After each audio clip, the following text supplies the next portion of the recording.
फलाहारेण वा श्रव्या मेव भुक्तम न वा हितः। फलाहार करके कथा सुननी चाहिए। यही नियम कथाओं का है कि सुबह फलाहार करें और जब आरती हो जाए शाम को तो आप भोजन कर सकते हैं। पर अगर आप ऐसा भी नहीं कर पाए, व्रत नहीं रख सकते तुम, तो कोई बात नहीं, 5 बार भोजन कर सकते हैं। वो खाओ, दबा के खाओ और फिर कथा सुने।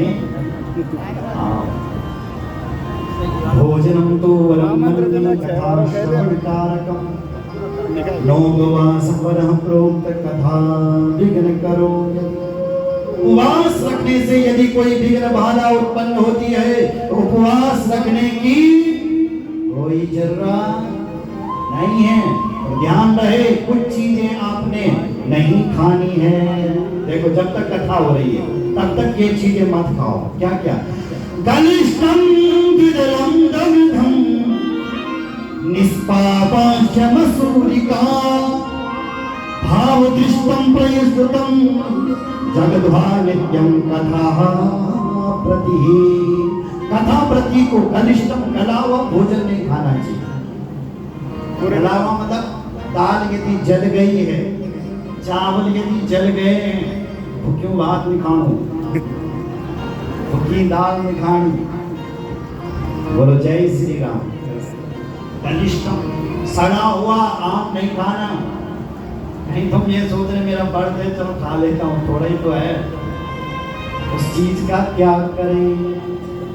अन्न, शेन, मसूम और बासी। ऐसा नहीं कि कल रात की सब्जी बढ़िया बनी है, व्रत नहीं भी है, कथा सुन रहे तो खा लेते हैं। बासी का भी त्याग कर देना चाहिए, बासी नहीं खाना चाहिए व्रत वाले दिन, ठीक है। कुछ लोग ऐसे हो कि आज सोमवार का व्रत है, कल रात किस जब मैं के बचे रखे बोला है ना, वो शाम को कौन में आज मेरे व्रत से सोमवार को तो अभी तो मैं नहीं खाऊं, लेकिन मेरे दिन बचे रखे कहते हैं ना, बासी हो गया। व्रत के बाद बासी अन्न का त्याग कर देना। और क्या क्या नहीं खाना? वार्तकं च कदलीं च चिरचिरा मूलकं तथा उष्माडं नारिकेलं मूलं जगद्वा कथामृति। कथामृति को वार्तकम सब्जी नहीं खानी चाहिए, तरबूज नहीं खाना चाहिए, चिड़चिड़ा, मूली, सब जिनसे बदबू आती है ऐसी चीजें नहीं खानी चाहिए। और क्या नहीं खाना चाहिए? बोले प्लांडुम लसुनम हिंगम गिरिजरम मादकम हितर वस्तुन्यामिस संज्ञानी वर्जयेत्या कथामृति। कथामृति को प्लांडुम प्याज नहीं खाना चाहिए, लसुनम लहसुन नहीं, हिंगम हिंग नहीं, गिरिजरम गाजर नहीं, मादक और आश्चर्य से कुछ फल आते हैं, इन चीजों का त्याग कर देना चाहिए। बोलो जय श्री राम। और जितना हो सके सत्यम शौचम दया मौनम मार्जवम विनयम तथा औदार्यम मनसश्चैव कुर्या नित्यं कथामृति। कथामृति को सत्य बोलना चाहिए, सोच विचार से रहना चाहिए और जिन्हें दान देना चाहिए। दान की महिमा ज्यादा होगी, क्योंकि अन्य दिनों आप दान करोगे तो आपको कम पुण्य मिलेगा, लेकिन ये जो 7 दिन की कथा है इनमें यदि आप दान करोगे तो 10 गुना तुम्हें ज्यादा पुण्य मिलेगा। क्योंकि ये जो दिन है ये अपने आप में श्रेष्ठ दिन है। दिवसेषु वसिष्ठेषु, ये जो 7 दिन के दिन होते हैं इनमें इतना पुण्य मिलता है जितना अक्षय तृतीया का मिलता है। इसलिए इन दिनों दान करोगे तो 10 गुना तुम्हें ज्यादा फल मिलेगा। बोलो जय श्री राम। भागवत जी का पूजन करना चाहिए और भागवत भगवान से अपनी प्रार्थना करनी चाहिए कि हे मेरे प्रभु तुम हमारे मनोरथों को सिद्ध करें। आप प्रत्यक्ष कृष्ण रूप है। व्यास जी का पूजन करना चाहिए कि हे व्यास देव भगवान आप साक्षात सुखरूप है, सुखरूप प्रबोधकिया सर्वशास्त्र विशारदा। इस प्रकार से सुखरूप का पूजन करना चाहिए। ज्यादातर की ये कथा किसे सुननी चाहिए? तो लिखा है दरिद्रश्च क्षयरोगी निर्भाग्या पाप कर्मवान अनपत्यो मोक्ष कामा शृणुयाच्च कथा।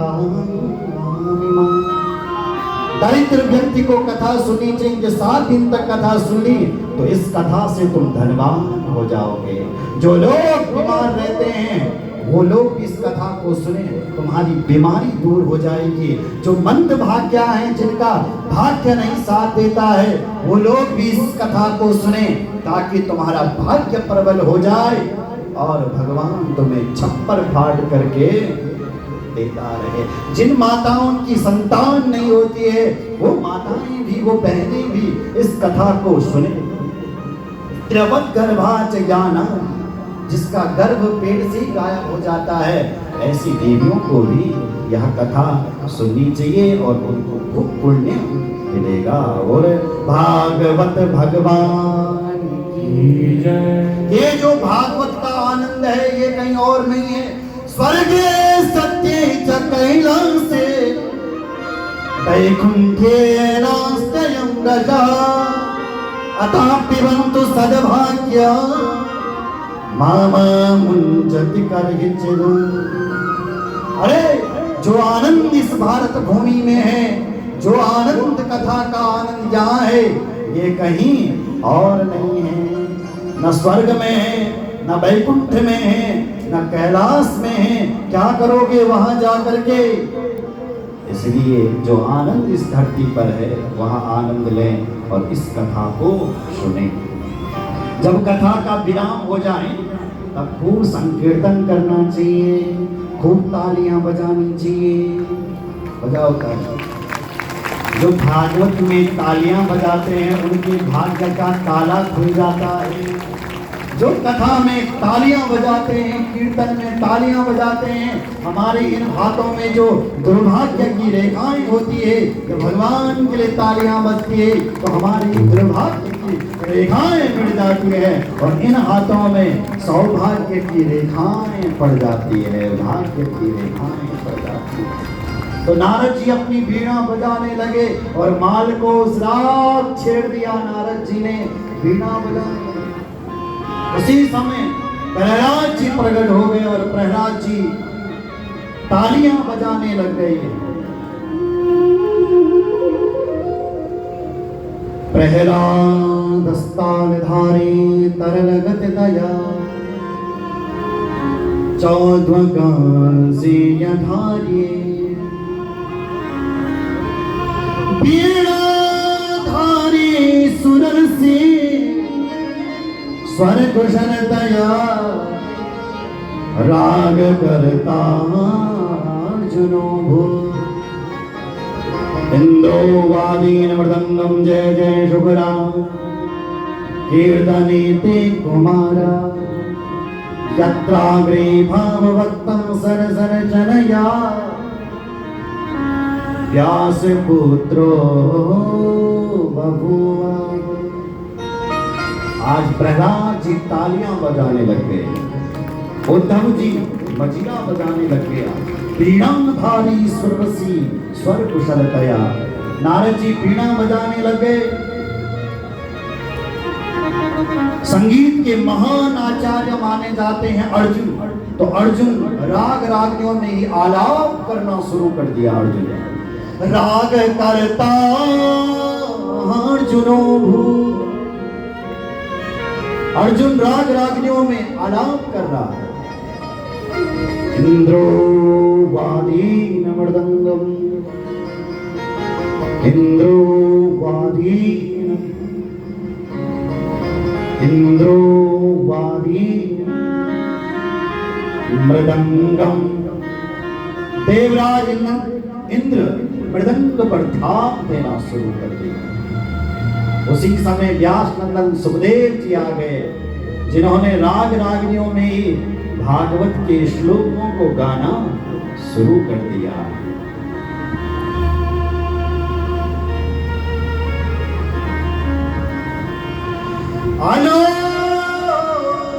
अलौकिकं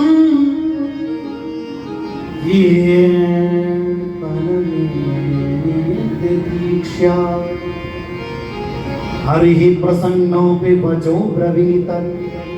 भगवान हरि प्रसन्न हो गए और इस कीर्तन को सुनकर के हरि ही नहीं नारायण और भगवान शिव भी प्रसन्न हो गए। बोलो जय श्री राम। शिव जी ने जब कीर्तन सुना तो भवानी के साथ चले आए, ब्रह्मा जी ने सुना तो ब्रह्माणी के साथ चले आए। और हमारे नारायण की तो प्रतिज्ञा है, जहां कीर्तन होता है मदभक्ता यत्र गायन्ति तत्र नारदा। नारद जी तो भगवान तो नारद के कीर्तन पर दौड़े चले आते हैं, तो भगवान उसी कीर्तनों के बीचों बीच प्रकट हो गए हैं। बोलो भागवत भगवान की जय। हर हर महादेव, हर हर महादेव।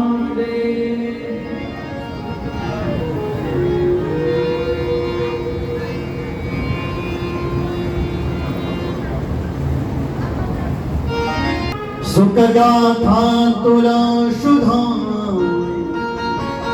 सुख गाथा तुला सुधा। जो क्षण भर के लिए भी भागवत की कथा को सुनता है, भागवत की कथा में कीर्तन करता है, उन सबका उद्धार हो जाता है। बोले भागवत भगवान की। वो कीर्तन होने लग गया, महात्म्य को यही विराम देते हैं और हम अब सभी प्रथम स्कंद में प्रवेश करते हैं और बड़ी तेजी से कथा को चलाएंगे। बोलो जय श्री राम। क्योंकि कल ही बीच परसों भगवान का जन्मोत्सव मनाना है। थोड़े थोड़े प्रसंगों को छेड़ते हुए आइए एक श्लोक श्रवण करते हैं और फिर वाणी को विराम, एक भजन होगा और उसके बाद वाणी को विराम दिया जाएगा। बोलो भागवत भगवान की जय। हर हर महादेव। जन्माद्यस्य यतोऽन्वयादितरतश्चार्थेष्वभिज्ञास्वरा तेने ब्रह्म हृदयादिकवये मुह्यन्ति यत् सूरयः। तेजो वारिमृदां यथा विनिमयो यत्र त्रिशर्गो मृषा स्वेन सदा निरस्तकुहकं सत्यं परं धीमहि। बोलो भागवत भगवान की जय। हर हर महादेव, हर हर महादेव। तो आज वाणी को यहीं पर विराम, एक भजन होगा और फिर आगे की चर्चा होगी।